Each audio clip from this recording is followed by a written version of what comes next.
자, 그 다음에요. 253쪽에 그 밑에 단이죠. 한번 보겠습니다. 한 가지 선행을 했을 때 한 일에 집착하지 않는 것이 최선이다. 그러니까 선행을 하고 자기가 한 선행에 집착하지 않는 것이 그 최선이다. 이렇게 수행하면 모든 선행이 완성과 성공에 이를 것이다. 그러나 만약 보상을 바라면서 선행을 한다면 보상을 바라면서 선행을 하는 것 중에는 어떤 것이 있을까요? 알아주기를 원하는 것도 보상을 바라면서 선행하는 거고, 알아주기만 하고 아니죠. 칭찬도 해줘야지. 또 내가 이렇게 선행을 당신한테 했으니까 당신도 나중에 적당한 때에 알맞게 나한테 되돌려줘야 되는 거 아시죠? 이런 거. 주거니 받거니 사회생활 기본 아시죠? 이런 그 마음으로 이제 이렇게 선행을 하면 그럼 이제 반쪽짜리가 된다는 겁니다. 보상을 바라면서 선행을 한다면 전 일생을 통하여 아무리 열심히 수행해도 그 행위들은 여전히 반쪽의 선으로 간주될 것이다. 반쪽의 선이라는 게 뭐냐면은 그 선행을 해서 선행의 결과가 있긴 있는데 그 돌아오는 결과가 썩 마음에 들지 않을 때가 있어요. 어떻게? 좋은 쌀을 넣고 밥을 지었거든.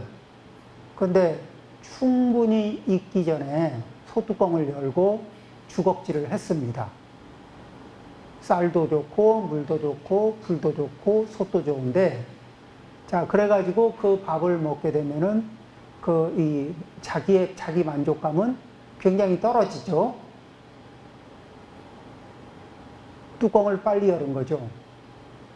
그리고 조건을 뭐죠? 좀 그런 식으로 그렇게 되면은 뭐예요? 결과가 반쪽선의 과보가 와도, 과보는 와도 그 과보가 영 만족스럽지가 않을 수 있습니다. 예를 들면 돈을 보시할 때 또는 재물을 보시할 때 청정한 보시를 수행할 수 있다. 이거는 우리는 참 많이 듣던 얘기예요. 청정한 보시는 보시하는 나와 주는 물건의 중요성 또는 받는 사람을 생각하지 않는다. 이 얘기는 뭐냐면은 이제 어떻게 하는 거냐면은 누가 상황이 급합니다. 그리고 그 급한 것 때문에 많은 고통이 유발될 수가 있어요. 그러면은 그 고통을 제거하기 위해서 보니까 나한테 그 고통을 제거하는데 좀 도움을 줄 수 있는 물건이 있어. 그래? 그러면은 내가 이거 언제 쓰기로 했는데 나를 위해서 이런 생각, 나를 위하는 마음이 쉬어진 상태에서, 그리고 상대의 그 사람이 어떤 사람이라는 거, 그 사람의 사회적 가치가 어떻고, 뭐가 어떻고, 관계가 어떻고, 이런 게 아니라 그 사람의 위급한 자리가 보이고, 나에게는 그 위급한 자리를, 이렇게 위급한 상황을 해결할 재물이 있고, 그러면은 이 재물은 고통을 제거하는, 고통을 중화시키는 희석제로 이렇게 던지고, 그리고 모든 것이 중화된 상태에서 그것으로 만족, 끝. 그러면 나를 위하는 마음도, 또 상대를 위했다는 마음도, 그리고 내가 무엇을 주었다는 마음도, 이런 것들에 대한 그런 것들에 대한 기억, 집착, 또는 그것을 후속 효과를 기대하는 마음, 이런 것들을 전부 내려놨을 때, 이럴 때 이제 우리는 무주상보시의 행동이 이루어질 수 있죠. 단지 참된 정성과 존경으로 단순히, 그냥 순수하게 주어버린다.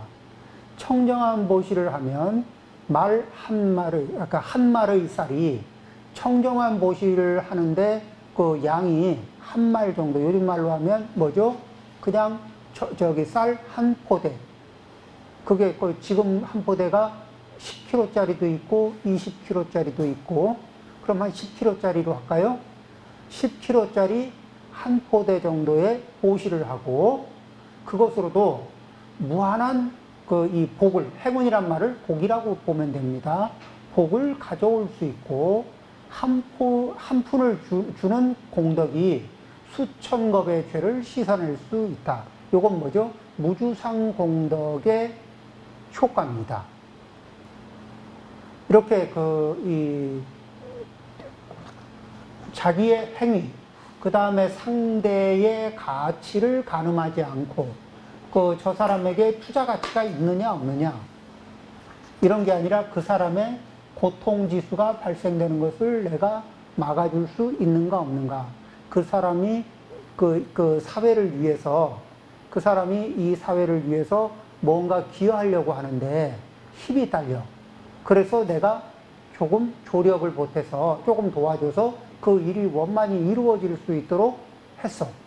그리고는 당신이, 그러고는 뭐냐면은, 예, 당신이 훌륭해서 그 일을 원만히 이루셨군요. 축하합니다. 저는 제가 한 것은 그냥 당신이 하는 일이 훌륭해서 그냥 미력 하나만 조금 보탠 거 외에는 아무것도 한 일이 없습니다. 저야 뭐 한 일이 있습니다. 당신이 다 하셨습니다. 이런 마음 있잖아요. 이런 것들이 이제 무주상이죠. 그리고 그게 진심을 담아서, 그리고 그런 일을 하는 분들이 정말 그런 분들을 존경하면서 그렇게 할 적에 우리는 무주상 모시를 생활 속에서 실천할 수가 있습니다. 그렇게 되면은 복을 자꾸 이제 던지는 거예요. 그분들한테 복을 던지잖아요. 그러면은 복이 나한테 지금 안 오고 있어. 내가 복은 지었는데 안 와요. 내가 복을 짓는데 나한테 안 오고 있거든. 나한테 오는 걸 계속 이렇게 옆으로 밀거든. 그러면은 인생에 있어서 복력이라는 게, 복력은 내가 이렇게 옆으로 밀고 패스한다고 해서 내 복력이 사라지느냐? 안 사라져요.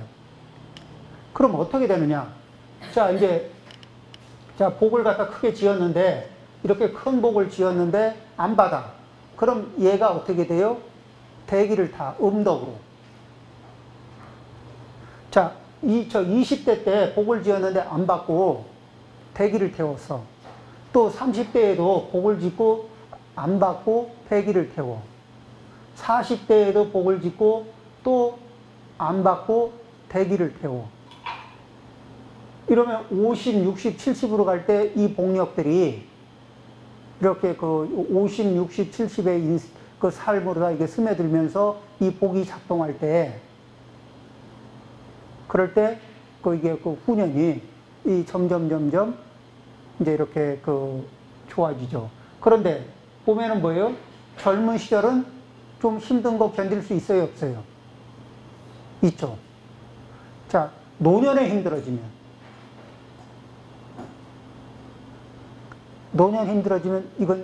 이거 아주 굉장히 곤란하죠. 그래서 살아가면서 뭐냐면 복을 짓고 복을 이렇게 유의하고, 또 복을 짓고 복을 이렇게 무주상보시라면서 자꾸 이렇게 밀어두게 되면은 그게 나중에 이게 발복을 하면서 어떤 거를 가져오냐면은 말년도 좋고, 이게 후년으로 갈수록 인연도 좋아지고, 복력도 늘고, 그러면서 최후에 뭐예요? 이 임종 때 힘이 생깁니다. 임종 때 이 올바른 올바른 길을 찾아갈 수 있는 그런 이게 맑은 정신 상태, 맑은 이렇게 또 그래서 이 임종 때 자기 이 공부와 자기의 선택을 할 수 있는, 자기 공부의 힘으로 자기 선택을 할 수 있는 기회라는 것이 오죠.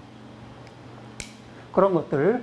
그래서 우리는 이 복을 지을 때, 어떡한다?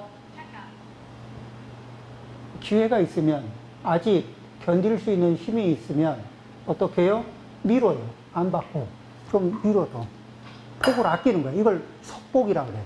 복을 아낀다고. 복을 안 쓰고 계속 밀어두는 거예요. 그래서 그걸 누적시키거든. 그 누적시키는 힘 때문에, 그런 것을 하게 되면은, 사람들은 그러면 다, 그거 안 누리고 버리면 다 기회가 사라지는데, 어리석은 거 아니냐. 이 지혜가 없는 눈으로 보면 그 행위가 어리석어 보여요. 그런데 지혜로운 사람의 눈으로 보면은 그것은 이제 이 복력이라는 건 그렇게 해서 소멸되는 것이 아닌 마일리지가 쌓이고 음덕인 상태에서 그게 복력이 자가 증식을 하거든. 그렇게 해서 그런 자가 증식을 한 자기의 복력을 만들어 갈 줄 아는 거. 이게 진짜 지혜가 되죠. 그리고 그렇게 선행을 쌓고 음덕을 쌓은 상태에서 이 세상을 잘 살다가 떠나가면 그 자손들에게도 음덕을 남겨서 또 눈에 보이지 않는 큰 선물을 자손들에게 주고 갈 수가 있습니다. 자, 그래서 이제 뭐냐면은 이 부처님은 삼위일바를 그러니까 그냥 입는 옷 하고 그다음에 바로 하나 들고 한평생을 이렇게 유행하시면서 지내셨죠. 그래도 부처님을 복과 지혜가 원만한 분으로 이렇게 얘기를 합니다. 누구라도 부처님에게 공양을 하고 싶었고 부처님을 잘 모시고 싶었어도 부처님은 어떻게 하셨어요? 보시는 부처님에게만 하는 게 아니다. 부처님과 승가에게 함께 해라. 이렇게 해서 승가에 회양을 합니다. 또 그렇죠. 그렇게 하고 그 다음에 뭐냐면 부처님은 축적을 하지 않고 사셨어요. 우리는 뭐죠? 가진 것을 다 보시하면 큰일 나죠. 그런 어리석은 일이 어디 있어요. 가진 걸 다 보시하고 내일을 어떻게 대비하려고 그런 어리석은 일을 하면 안 된다고 굳게 믿거든. 그런데 우리가 아는 이 조사 대적들은 가진 것을 다 보시하고 그리고 맨바닥에서 다시 해도 또 금방 일어나고 다 보시하고 또 일어나고 이런 일이 흔하게 많아요. 그러니까 이 부처님의 말씀대로 이게 정성을 다하고 공경을 다하고 그래서 그 상황이 요구하는데 내가 할 수 있는 만큼을 최선을 다해서 하면은 그것이 이제 뭐냐면 복을 쌓는 거에 최선이거든. 그런데 우리는 거기에 의심이 조금 남아 있어. 그래서 의심이 어떻게 남아 있냐면 이거 다 하고 나면 내가 다음을 어떡하지? 내지는 그걸 이렇게 하고 나면은 이게 내 바보 되는 거 아닌가? 이런 것도 있어요. 그래서 자기를 보호하는 수단을 많이 써요. 그러고는 이제 불보살님의 가피를 많이 바르거든. 그럴 때 이제 옛날 하는 말이 있습니다. 예스님들 하시는 말씀이 자기가 자기를 보호하는데 불보살님이 따로 보호할 일이 뭐 있을까?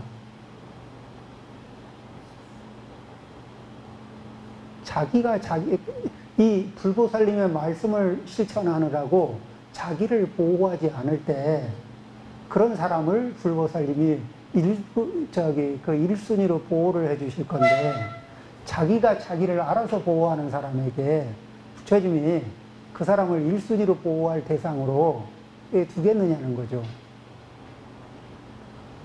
자, 이제 그런 게 있습니다. 그래서 우리는 그렇지만은 우리는 지금 이 세상을 살아가면서 완전한 선과 꽉 찬 선과 반쪽짜리 선에 대해서 얘기하고 있습니다만은 반쪽짜리 선을 행하는 것도 이 말법 시대에는 대단히 훌륭한 거예요. 그래서 반쪽짜리 선을 그러니까 뭐죠? 진심을 다 담아서는 못하더라도 할 수 있는 만큼 안에서 정성과 공경을 담고 그리고 할 수 있는 범위 안에서 최선을 다하면서 이렇게 이제 복을 닦고 지혜를 닦습니다. 그리고 우리는 불보살님들은 지혜가 있어서 명료하게 보십니다. 그리고 실천하시죠. 그래서 불보살님의 경지는 지행입니다.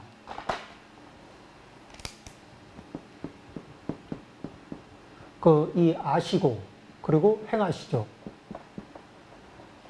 그러면은 우리 범부 중생은 어떠냐면은 자, 이 세상이 무상하다.